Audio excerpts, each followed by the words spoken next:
เด้เพื่อนเอ่ยคือดังเคยกันนั้นสร้างสรรค์กันจะวางในเวลาว่างๆมาแก้มดื่มกันบรรยากาศอยู่หน้าหลายคนมา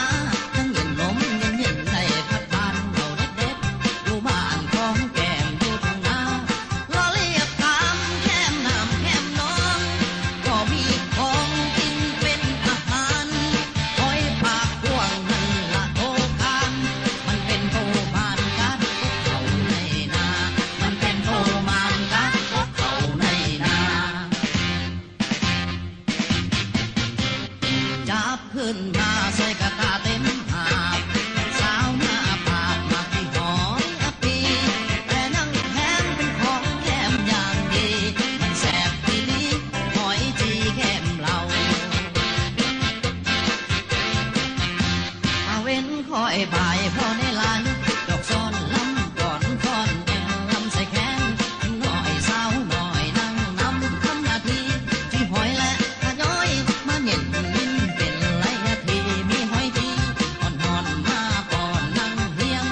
ฟังสำเนียงเสียงเพลงบ้านนามวนแค่นาเฮฮาสุขสันต์หอยปากกว้างแก้มเราเข้ากันแสบมันคอยซอยหอยจีแสบมันคอยซอยหอยจีเรื่องสุราคนเย็นมาจักหน่อยทำคอยเฮาก็ขอเลิกลาเมื่อหน้ามีโอกาสดีจะมาก็ลืมแก้วตาน้องคนดีจีหอย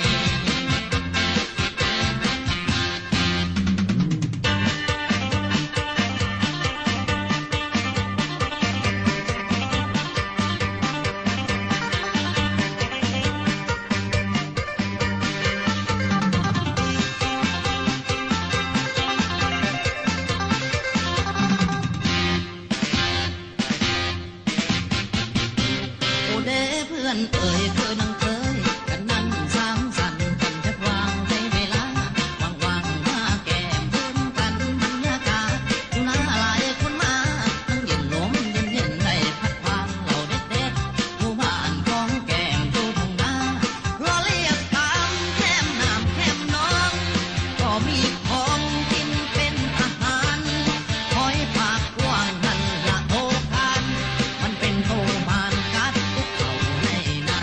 มันเป็นโทมานกัดพวกเขาในนาจับขึ้นมาใส่กระตาเต็มหาบสาวหน้าผากมาที่หอยอปีแต่ยังแถมเป็นของแก้มอย่างดีมันแสบทีนี้หอยจีแก้มเราถ้าเว้นคอยบ่ายพอ